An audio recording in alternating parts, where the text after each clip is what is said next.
Hi, welcome back to MSS English classes. दोस्तों, मैं आपका दोस्त एम समीर फिर से एक बार हाजिर हूँ एक ख़ास क्लास के साथ। आज की क्लास बेहद इंपॉर्टेंट है, खास करके उन बच्चों के लिए जो बिहार बोर्ड 12 क्लास के बच्चे हैं। बिहार बोर्ड इस बार 2023 में अपना एग्ज़ाम देना चाहते हैं। दोस्तों, इस वीडियो में कई बात बहुत ख़ास है जो आपको जाननी चाहिए। पहली बात, जो 5 मार्क्स ट्रांसलेशन पूछी जाती है आपकी एग्ज़ाम क्लास 12th में, वो आज आप सीखने वाले हैं। दूसरी बात, आज तक जीवन में अंग्रेजी सीखने के लिए मेरे ख्याल से आप कई बार यहाँ वहाँ भटकते रहे हैं। आप स्पोकन करना चाहते हैं, इंग्लिश बोलना चाहते हैं, बोल नहीं पाते हैं। मैंने स्पोकन डे 1 के नाम से एक वीडियो अपलोड किया था जिसमें आप लोगों का पर प्यार मिला है। इसके लिए आप सभी का शुक्रिया। आज स्पोकन डे 2 भी इसी के अंदर इन्वॉल्व है, यानी स्पोकन डे 2 और साथ में क्लास 12 बिहार बोर्ड के बच्चे के लिए ट्रांसलेशन 5 मार्क्स। आप सोच रहे होंगे कि क्या इतनी सारी चीज़ एक ही वीडियो में संभव है? तो हाँ, बिल्कुल है, क्योंकि आज मास्टर क्लास आपको देने जा रहे हैं। इस क्लास में आप वो सारी चीज़ सीख सकते हैं। चुटकी में दुनिया की किसी भी सेंटेंस को ट्रांसलेट कर सकते हैं। यदि वो सेंटेंस इडियम्स या फ्रेजेस नहीं है तो नॉर्मल किसी भी सेंटेंस को आप ट्रांसलेट कर सकते हैं। आप उसके लिए अपने आप को आप समझ सकते हैं कि काबिल पाएंगे। आपको लगेगा कि हम एबल हैं, हम उस काम को कर सकते हैं। तो चले स्टार्ट करते हैं। दोस्तों, वर्ब फॉर्म्स, जब सेंटेंस की बात आए, ट्रांसलेशन बनाने की बात आए, तो सबसे पहली बात जो आपके सामने आती है वो है सब्जेक्ट। और सब्जेक्ट के बाद जस्ट दूसरी बात और दूसरी चीज़ जो आपको सीखनी चाहिए वो है वर्ब। और उसी के जस्ट बाद आप जानना चाहते हैं ऑब्जेक्ट। अगर आप एक सेंटेंस बनाना चाहते हैं तो एक सेंटेंस के अंदर 3 चीज़ का होना बेहद इंपॉर्टेंट होता है: सब्जेक्ट, वर्ब एंड ऑब्जेक्ट। इन तीनों चीज़ में सबसे मेन अगर कुछ है तो वो है वर्ब। जैसे फिल्मों में सबसे मेन हीरो और हीरोइन होती है, उसी प्रकार से अंग्रेजी की किसी भी सेंटेंस को ट्रांसलेट करने में सबसे मेन चीज़ अगर कोई है तो वो वर्ब है। क्योंकि सब्जेक्ट को तो आप चुटकी में सीख जाते हैं कि वो नाउन या प्रोनाउन जो किसी वाक्य में आता है और काम करता है, एक्शन लेता है, वो सब्जेक्ट होता है। या जिसके बारे में कुछ कहा जाता है उसे सब्जेक्ट कहते हैं। सब्जेक्ट का 2 नेचर होता है, एक डूअर और एक नॉन डूअर होना। दूसरा, आप ऑब्जेक्ट को भी बहुत बेहतर ढंग से सीख गए होंगे कि ऑब्जेक्ट पार्ट्स ऑफ स्पीच के 2 पार्ट, एक नाउन या प्रोनाउन जो हमेशा ऑब्जेक्ट बनने का काम होता है, करता है, जिसके ऊपर काम किया जाता है वो ऑब्जेक्ट होता है।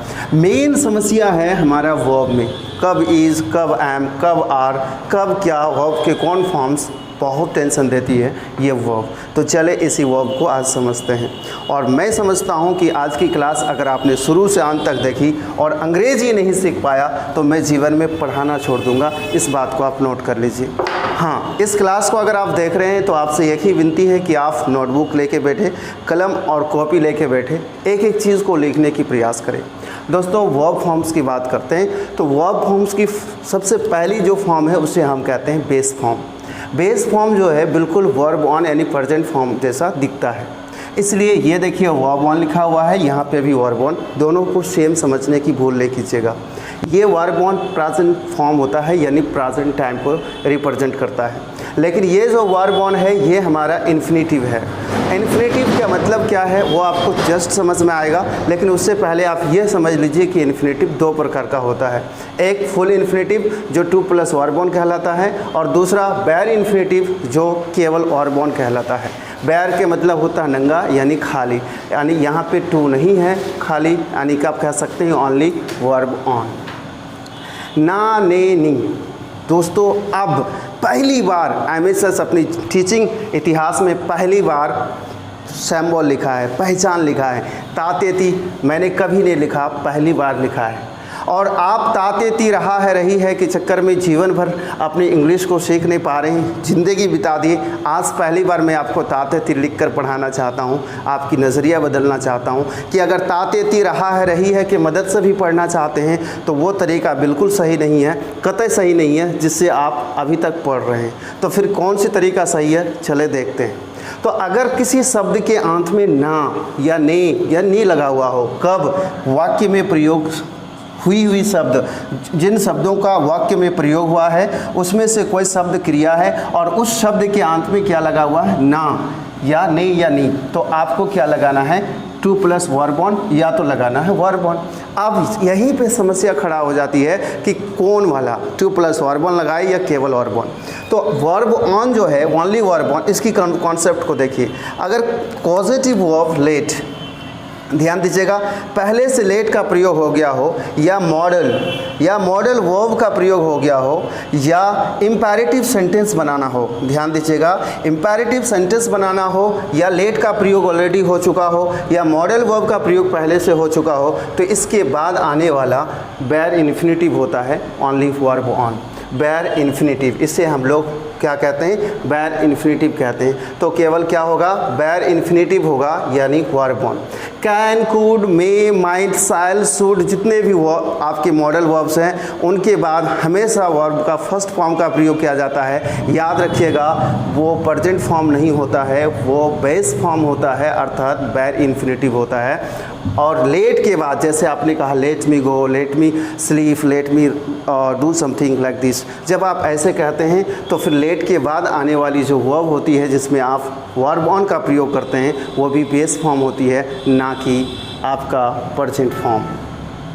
इम्पेरेटिव सेंटेंस का मतलब क्या है, जैसे कि आप किसी को आदेश देते हैं, go that, bring a glass of water. यहाँ पे जो आपने ब्रिंग का प्रयोग किया है, ये बेस फॉर्म है, ना कि वर्ब ऑन प्रेजेंट फॉर्म।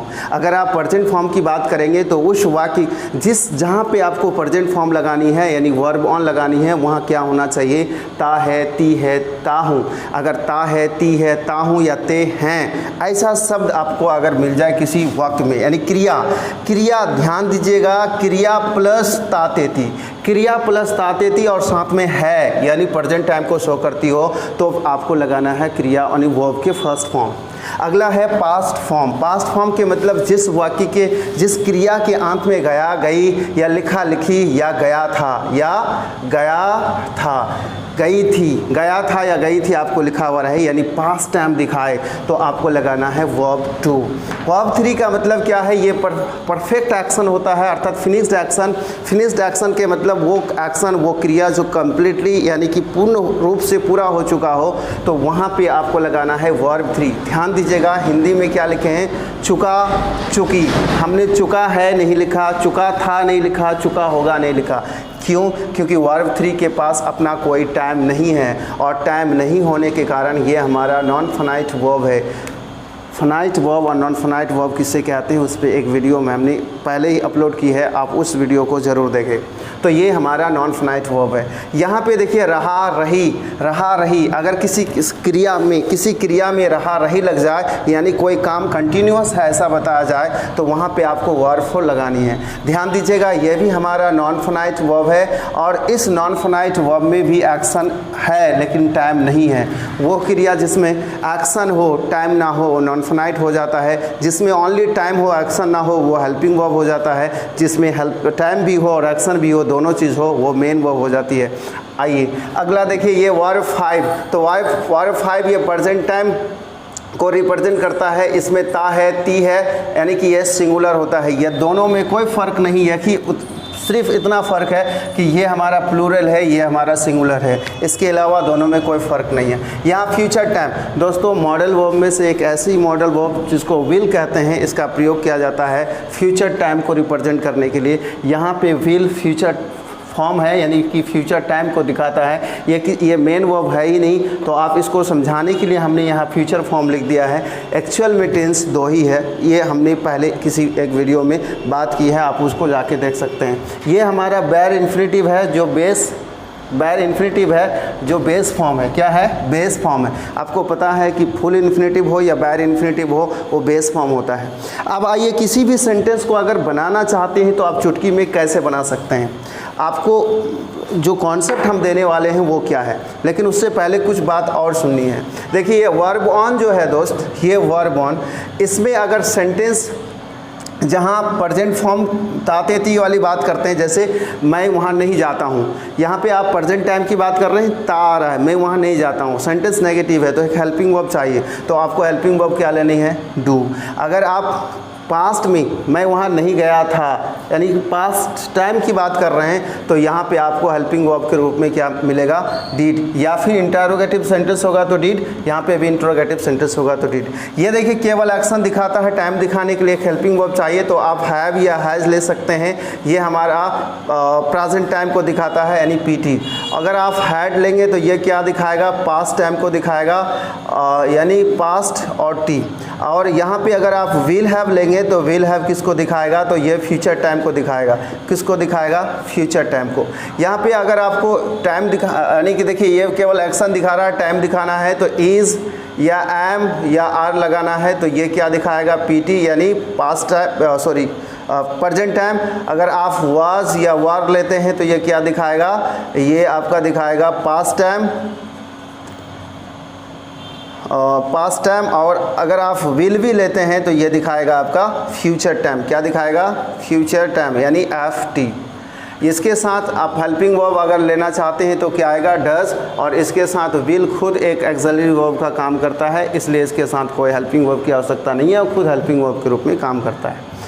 देखिए इतना चीज़ जान लेने के बाद आप दुनिया की किसी भी सेंटेंस को ट्रांसलेट कर सकते हैं। आप बोलिएगा वो कैसे, तो ध्यान दीजिएगा वो कैसे। एक चीज़ और नोट कर लीजिए, और वो चीज़ क्या है कि नॉन फाइनाइट वर्ब जो है यह भी हमारा क्या है, नॉन फाइनाइट वर्ब है, यानी केवल एक्शन का चर्चा है, क्या नहीं है इसमें, टाइम नहीं है। नॉन फाइनाइट वर्ब ये हमारा मेन वर्ब है, आपका ये भी मेन वर्ब है, इसमें एक्शन और टाइम दोनों है। ये नॉन फाइनाइट वर्ब, ये भी नॉन फाइनाइट वर्ब है, और ये भी हमारा नॉन फाइनाइट वर्ब है, यानी इसमें भी क्या नहीं है, टाइम। लेकिन हाँ, आप इसमें एक्शन और ये टाइम दोनों चीज़ को कंबाइन कर देंगे तो फिर मेन वर्ब का काम करता है। तो ये बात आपको समझ में आ गया।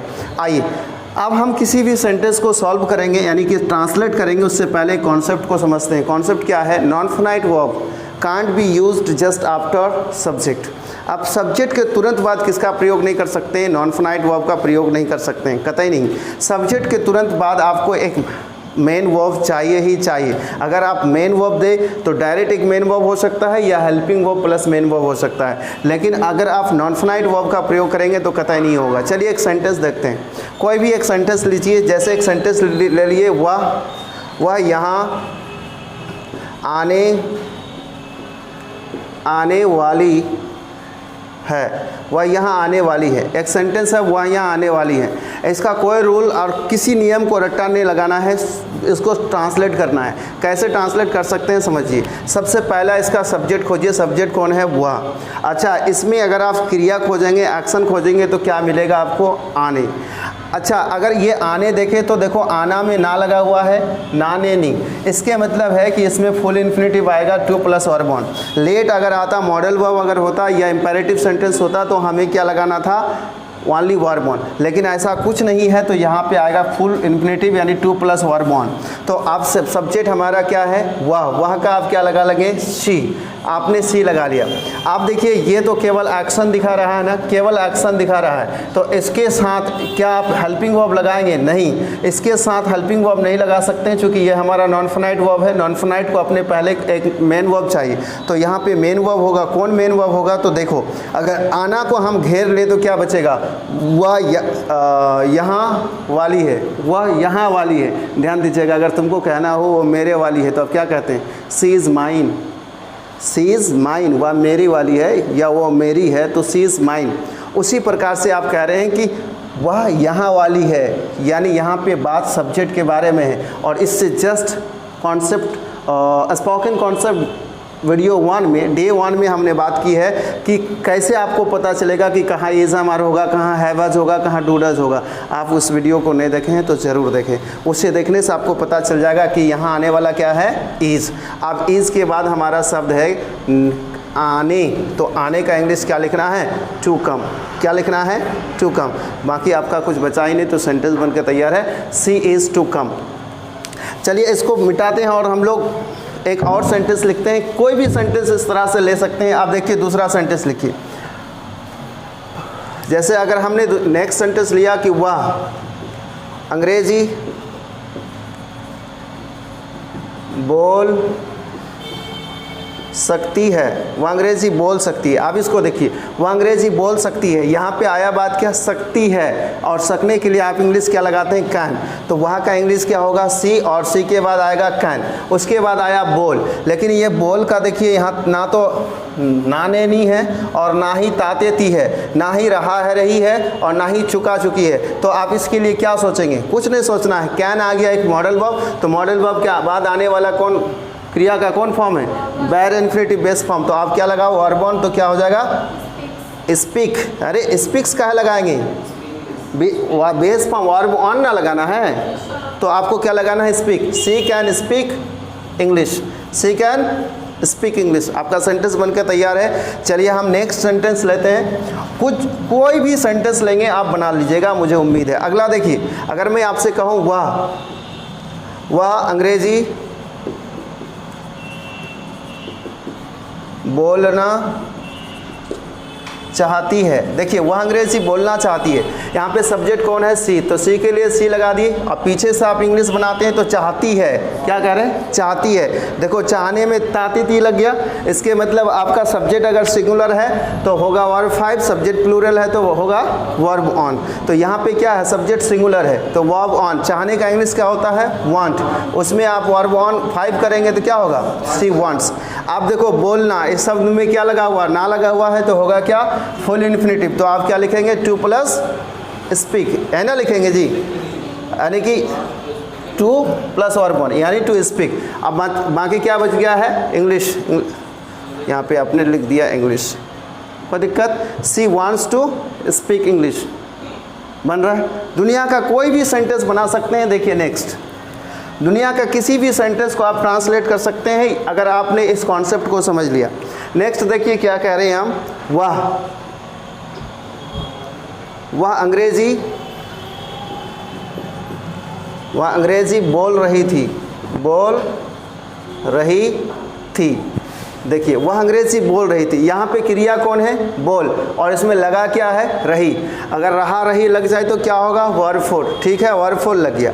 अब ये तो केवल टाइम एक्शन दिखाया, इसके साथ टाइम का पता करो, टाइम क्या है, थी यानी पास्ट। तो टाइम पास्ट दिखाने के लिए क्या आता है, वाज या वर, सब्जेक्ट सिंगुलर तो वाज, सब्जेक्ट प्लूरल तो वर। तो आप क्या लगाएंगे यहाँ पे, सी, और सी के साथ क्या लगाएंगे, वाज, उसके बाद क्रिया का फोर्थ रूप। तो आप बोलने को स्पीक होता है, इसका फोर्थ रूप क्या होगा, स्पीकिंग। तो क्या कहेंगे, सी वाज स्पीकिंग, क्या बोल रही थी, तो इंग्लिश, तो आपने क्या बना दिया, सी वाज स्पीकिंग इंग्लिश। कोई दिक्कत। दुनिया का किसी भी सेंटेंस को आप ट्रांसलेट कर सकते हैं और वो भी हाँ एकदम 100% सही बनेगा। ये थोड़ा सा भी गलत होने की कोई गुंजाइश नहीं बचा। अगला देखो, अगर मैं कहूँ कि वाह, बोलिए, वह अंग्रेजी, बोलो, हम एक ही प्रकार का सेंटेंस ले रहे हैं ताकि आपको समझने में आसानी हो। वह अंग्रेजी बोल चुकी है, बोलो, बोल चुकी है, वह अंग्रेजी बोल चुकी है। इस वाक्य को देखिए बनाना है तो फिर सब्जेक्ट है हमारा सी, तो सी लिख दिए, ठीक है। आप देखो बोल में लगा चुकी, तो क्या होगा, क्रिया का थर्ड फॉर्म यानी वर्ब 3। अब इसको वर्ब 3, तो वर्ब 3 केवल एक्शन दिखाता है, टाइम इसमें क्या है, तो इसके लिए एक हेल्पिंग वर्ब चाहिए, तो हैव या हैज चाहिए। सब्जेक्ट सिंगुलर तो हैज, सब्जेक्ट प्लूरल तो हैव, तो यहाँ सब्जेक्ट हमारा सिंगुलर है तो क्या होगा, हैज, सी हैज, और उसके बाद वर्ब 3। बोलने का इंग्लिश क्या होता है, स्पीक, इसका वर्ब 3 क्या होता है, स्पोकन, तो क्या हो जाएगा, सी हैज स्पोकन। और क्या बोल चुकी है, इंग्लिश, तो आपने क्या लगा दिया, इंग्लिश। कोई दिक्कत नहीं। अब देखिए कोई भी सेंटेंस आप बना सकते हैं। नेक्स्ट सेंटेंस देखो, नेक्स्ट सेंटेंस देखो, आपने कहा कि उसको, बोलो, उसको जाना है, उसको जाना है। मान लो ऐसा आपने कह दिया, कुछ भी लिख दो और उसको ट्रांसलेट करो, अगर नहीं बनेगा तो हमें बताओ। कुछ भी लिखो, बनेगा, आप बना सकते हैं। हाँ, एक समस्या आपके साथ आ सकती है, वो है वर्ड्स प्रॉब्लम। अगर आपके पास शब्दों की कमी है तो दिक्कत होगी। अगर शब्द है यानी आप उसकी वर्ड जानते हैं तो आप आसानी से ट्रांसलेट कर सकते हैं। आज तक आपको ये समझ में नहीं आती थी कि कहाँ लगाना है इज़ एम आर, कहाँ लगाना है क्या, वो सारा टेंशन समाप्त एक ही क्लास में। तो आप समझ सकते हैं कि यदि एमएसएस इंग्लिश क्लासेस की ऑफलाइन क्लास ज्वाइन किया जाए तो 2 साल में क्या होगा। आइए, उसको क्या कहते हैं, उसको का क्या हो जाएगा जी, सी लगा लो। मान लो हम कोई स्त्री है तो लगा लिया सी। अब देखो उसको, अच्छा देखो इसको अगर हम जाना को घेर ले तो क्या होगा, उसको है, यानी उसको है कहने के मतलब सब्जेक्ट के ऊपर कुछ है या सब्जेक्ट के पास कुछ है, ऐसा कह रहे हैं ना। तो सब्जेक्ट के पास कुछ है जब कहेंगे तो हैव हैज होता है, बोलो ना रे। जैसे आप लोग कहते हैं आई हैव, आगे वाला आप बताना, उसी प्रकार से बोलो क्या होगा, सी हैज़, और जाना का इंग्लिश क्या होगा, टू गो। तो क्या कहेंगे आप, सी हैज़ टू गो। दुनिया का किसी भी सेंटेंस को आप ट्रांसलेट कर सकते हैं। आपको समझ में नहीं आती, आप बोलोगे नहीं सर ऐसा नहीं होगा, तो देखो एक सेंटेंस और लो, थोड़ा हटके लो, उसको बोलो, उसको झूठ बोलो रे, या उसको खेलने की आदत है, बोलो खेलने की